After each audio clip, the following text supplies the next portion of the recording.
Oh, good afternoon and welcome.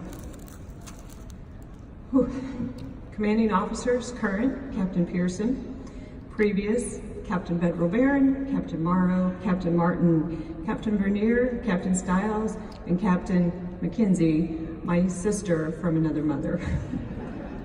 That's been a long-standing joke that we've had. To my awesome family, thank you for all you did to get here. And to my fabulous friends, the same, traveling from Italy and all the four corners of the earth, or this nation. Colleagues and shipmates. Again, thank you so much for taking the time to be here today out of your very busy lives. I know that that can be very challenging. I am extremely honored and humbled to see you all here.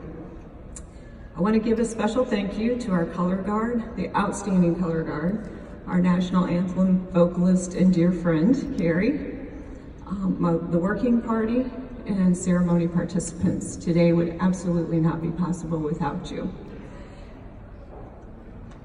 There are other family members who actually are not here today that I do want to mention. One in particular is my cousin, Lieutenant Commander John Holmes. He is a foreign area officer who is currently deployed to Pakistan, standing the watch and keeping our nation safe. So we do miss John today. And thank you, Jen, you had already done this. I just do want to give one more shout out to my nephew. I'm so proud of him for making it from California. He is actually on pre-deployment leave and newly promoted, as you heard, Corporal Caleb Sipp. So thank you, Caleb, for being here. Oh, I didn't want to do this. Many of you know that. Today is very bittersweet. And I actually cannot believe it's been 30 years. I'm not really sure this is happening yet. I had told some of you I've been to so many retirements over the last 30 years here. It's like, what? Yeah, today is my day to retire. And we are very excited. We are very excited to begin the next chapter in our life. It is bittersweet as we're missing our fathers and our dear daughter, but as has been said, they are here in spirit. How did I get here? As I was thinking back, what am I going to say today? I was like, how did I get into the Navy? And I actually had an aunt who planted that seed. She says, Shelley, have you ever thought about joining the Navy? She was a nurse herself, and I was like, oh, I'd never get into the Navy. And she knew my work environment wasn't the best at the time. And about that time, my uncle, who was an active duty P-3 pilot at the time, walked out and said, what are you telling her to do? And she said, well, I think she should look at being a Navy nurse. He said, you have no idea what you're talking about. Those nurses eat their young. I was hoping that would get a chuckle. Obviously, I did. I'm not too sure that she wasn't the one that called the recruiter. I do not recall filling a card out, but I got a phone call. They offered me a recruiting trip. Believe it or not, the recruiting trip was down here to Pensacola, to the O Club down the street, and then they took us to McGuire's, for those of you who are familiar with McGuire's. It was a ball. They told me it would be fun and an adventure, so I said, sure, sign me up. Didn't see that one lasting 30 years. And I got home, and Pat's already told you, good old Midwest girl. My dad served in the National Guard in the 60s and wasn't sure how he was going to take that. So I tell my mom. She thinks this is a grand idea. And her words of wisdom, good luck telling your dad. Well, I did. And you would have to be a farm kid and know what this means, but know my dad. He didn't have a whole lot to say. I think the silence must have gone on for 2 hours, which I think was really 2 minutes, when I told him, Dad, I've decided I'm going to join the Navy. What do you think about that? And his words were, who's going to catch the corn for me? My Midwest friends get that. So, he was very supportive. He, a little bit always skeptical when your daughter's going to join the service, but my preference of duty stations, one of them was Naval Hospital Beaufort, and my dad took me on a trip out there so that I could check out Beaufort, South Carolina. Turns out, I didn't get what was on my list. I also wanted to be on the ship or a flight nurse, and the detailer said, Yeah, good luck with that. Take a number. So does everybody else. But my first duty station was Charleston, South Carolina. And what a great place to start your career. I checked in July, and in September we had a Category 4 Hurricane Hugo. First hurricane to come ashore in years. That was great. Then in December, we had the first snowstorm they'd had in 25 years. Even better. Welcome to the Navy. But most importantly, that's where I met the love of my life.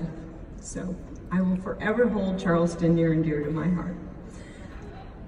And it had to be love, because from there, I had to take orders to Camp Lejeune, North Carolina.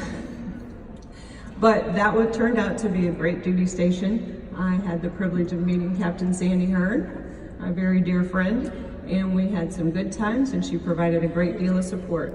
It's also where I learned that just because a senior officer offers you an opportunity doesn't mean it's an option to say no.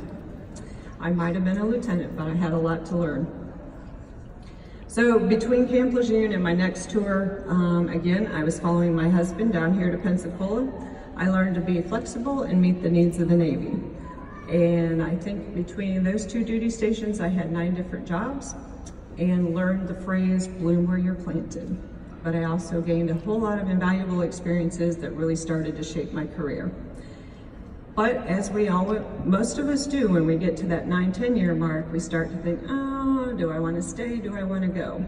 Obviously I stayed, and that saw me going off to Sigonella, Sicily, where I met Commander Taylor, as you have heard. But what a fabulous opportunity to live overseas. There aren't many jobs that offer that. And I had the opportunity to spend Thanksgiving in Budapest, thanks to Captain Chris Aveline, who pushed me there. I don't think too many people can say they've been in Budapest during Thanksgiving. If you do go, though, do know they do tend to celebrate our American holidays, so we ended up eating turkey. As I said, this is where I met Pat. And most of you know that Greg and I have been geographically separated for the majority of my 30 years. So Pat felt sorry, I'm sorry, no she didn't. Pat really liked hanging out with me. She never felt sorry for me. And both she and Todd. So as you've heard already, we had a lot of great times. She and Todd took great care of me. And I think because of her, I had an opportunity to experience a great deal of Europe that I wouldn't have had otherwise. Yes, that is where I learned to love wine. We had a lot of Friday night dinners at different restaurants, trying different foods. We went to a lot of different festivals. And you didn't mention them all, so I think I will. I know we at least saw Sicily, Italy, France, Monte Carlo, Spain, Germany, and I'll stop there because we did actually work too. But she also got me into a few other opportunities that you don't have much chance to do stateside, but overseas, like refereeing men's basketball. Yeah. And kids soccer. And I'm talking refereeing, folks. Have you ever done men's basketball? I have a whole new appreciation for being a referee. And I'm talking the black and white striped shirt, the official whistle, and not an option. And then there was the poster presentation that she talked me into giving at the AMSIS conference in Las Vegas. Have you ever tried, this is the 90s, drag a poster presentation? We didn't have all that great technology. On an airplane overseas. That was not a good time, but we did have a good time in Vegas. But let me get back on track. Pat, your friendship has been an absolute blessing. You have always been there. Like when that call comes in at 2 a.m. and you fly across the country to be with me just because life got tough. Thanks, Gal Pal. By the way, I have not completely forgiven you for moving to the West Coast. So the Navy is great. They then sent me to graduate school in Chicago, near my home, 2 hours. So I'm in my 30s, and I decided my last semester of Chicago, I'm moving home. People are like, why would you move home? Well, graduate school was great, but when you live at home with Mom and she cooks and does your laundry, it's even better. Thanks, Mom. Next, I went on to Portsmouth. This is where I was promoted to commander by my dad and my husband. So Portsmouth holds a lot of fond memories for me, and life was good. but not smooth sailing. We did have a couple catastrophic events there, catastrophic. One was my husband's accident, but at times like this, you find out what it really means to have a Navy family, and we truly did. Because I was in Portsmouth and he was here in Defuniak Springs, and that's where his accident happened. So he ended up being life flighted down here to Sacred Heart. What's key to this too is that was 1 week post Hurricane Ivan, so the Big Bay Bridge, if any of you came across it, was out. And that was very, very challenging. I had great leadership in Portsmouth, and I had great support down here. Carla Bester, I know you're here today, and you are our absolute angel. Carla got us the air ambulance we needed back to Portsmouth so that my husband could be with me to be taken care of. For that, we will always remember you. Thank you. Not to worry, I'm not going to go through every duty station because we don't have enough time to be here and you don't want to hear it. So, I wish I did have time to recognize each and every one of you and how you specifically played a role in my career. We would be here way too long. I do want to give you a few highlights. One of them was as the officer in charge of the NATSE clinic right here on NASP. First most challenging job I think I had in the Navy, and I had some great senior enlisted leaders there, Master Chief Acuff, Senior Chief Lockhart. Thank you. I don't think I would have made it without the two of you. Then as the Director of Nursing Services and Senior Nurse Executive at Naval Hospital Jacksonville. And I can tell you that a couple of the ladies, Phoebe and May, were instrumental in that position. And I absolutely enjoyed being able to work with the young nurses, all the nurses in those positions. And then on deployment to Guantanamo Bay, Cuba. I've also had the privilege to work with a lot of great leaders. I'm only going to be recognizing a few of them today. And one of them is my MC extraordinaire, and she just got even better with those glasses of wine. Mary Alice, you are a fabulous CO. I spent 20 years trying to deploy, and you got the job done against all odds, and there were a lot of odds and hoops she had to jump through for me to go on deployment. And for that, I thank you. Truly, I thank you. And I thank you for your support during that deployment. Very much so. And for getting me here today, and I am honored to call you friend. And I forgive you for not wearing your uniform. Captain Bedford Barron, presiding officer extraordinaire and another fabulous CO. Actually, I have a story for you on her before I get to the good parts. Now that she's told the story about Gitmo, I'm not too sure it wasn't payback. So, it gets a little bit cold here in December, but some people think we still need to go outside for colors. It was 20 degrees outside, but I'm from the Midwest, and I am a prepared officer. So I had my t-shirt under my uniform with my wool sweater and my lined Eisenhower jacket and my gloves. And I headed out to colors. On the way out, I was told that we all had to be in uniform. I said, well, you all are out of uniform because we all need gloves in 20-degree weather. I am so grateful that there were visitors at Colors that day that I did not get called out front and center because I got told about it later. I still wore my gloves every time she took us out there. I think she was just trying to prepare me to go back to Tennessee, to go to Tennessee. In all seriousness, you were great support to me on deployment, even before you were my CO. I had to make a couple of tough phone calls to her, and she was there. Even though I had not met her, she completely supported me in the mission. And for that, I thank you. You continued to support me once you were my CO, and I was in Pensacola, and then assisted in my transition to Jacksonville. You supported and mentored me there. As you know, it was a little bit challenging, and I can't tell you how much I appreciate that. It will never be forgotten. I also appreciate that you informed your assistants over there to take good care of me, and Vicki and Dahlia took exceptional care of me. They follow orders very well. Thank you for the wonderful opportunities you gave me, and also for getting me to this day. Captain Mike Vernier. I'm talking to you. Are you awake over there? And I just want to say I'm really proud of him. He's one of my retirees who actually is in his uniform. Thank you. Along with Captain Hurd and Commander Tickler. I finally got to meet the legendary Mike Vernier in Jacksonville. He was my XO. And I have to tell you, that was a great experience. But Mike, I'm going to tell you, your mentorship and support mean more to me than you'll ever know, because times did get tough, and I appreciate it. And I will take your reference any day. Captain Nicole Polinsky, you didn't think you were going to get left out, did you? No. I could not have chosen a better AD&S when I was in Jacksonville. Thanks for sticking with me through the tough times, but who in the heck thought it was going to get tougher? You were always there, and I appreciate your support. The QM team is very lucky to have you, and you're getting a fabulous QM team. They will take good care of you as well.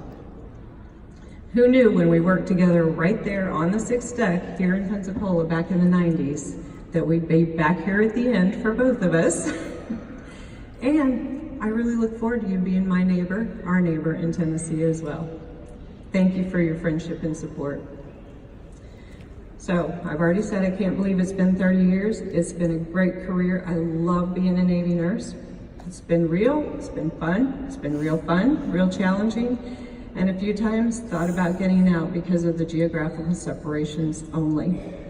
But I love being a Navy nurse.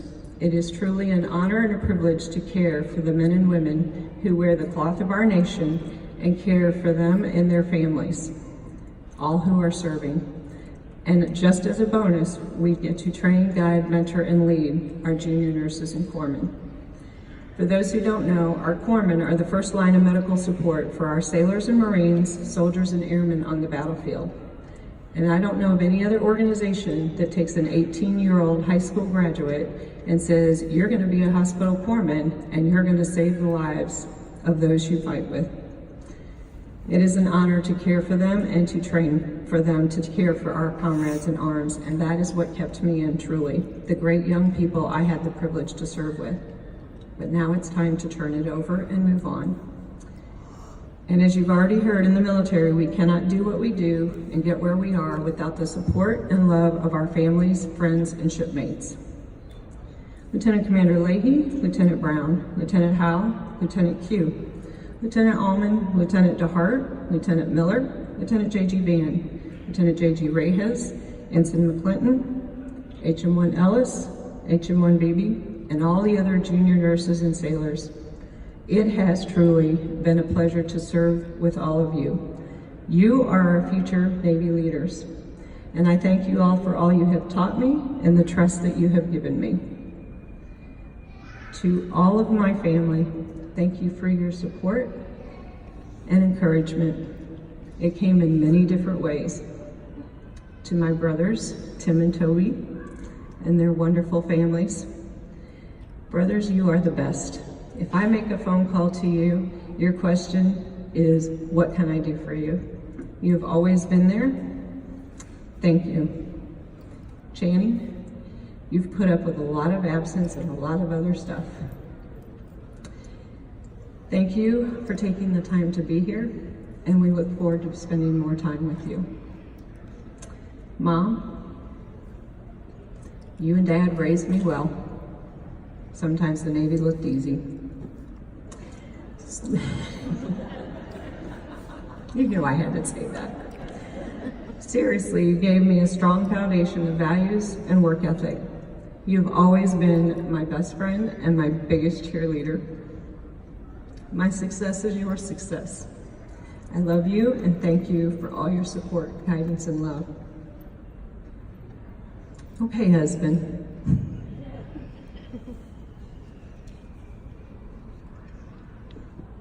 You are the love of my life.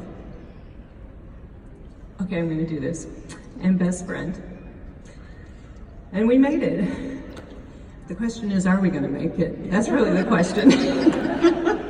Because now we're gonna be living together. So, yeah, we're gonna make it. They've got lots of resources out there, counseling, chaplains, we're gonna make it. Seriously, I'm just kidding. You are amazing in so many ways.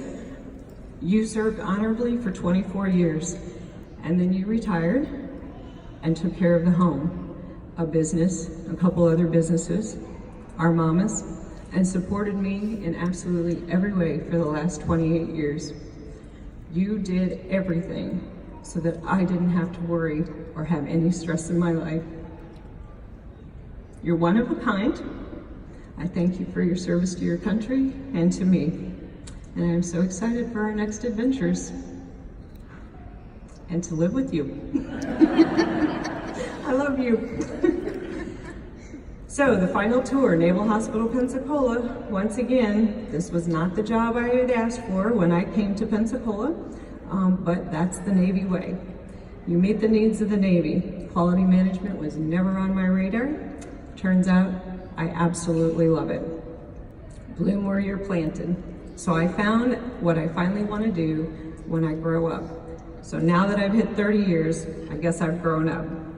So what's next? You've already heard, we're taking an adventure and we've already have a house and moved to Tennessee, so we're living one foot in each place, and we'll just kind of see where life takes us. I'm really looking forward to working at the VA and continue to serve the veterans who have served this great nation. So I thank you all again today for being here. I wish you all safe travels. May God bless you. May God bless the Navy. May God bless the United States of America. Go Navy.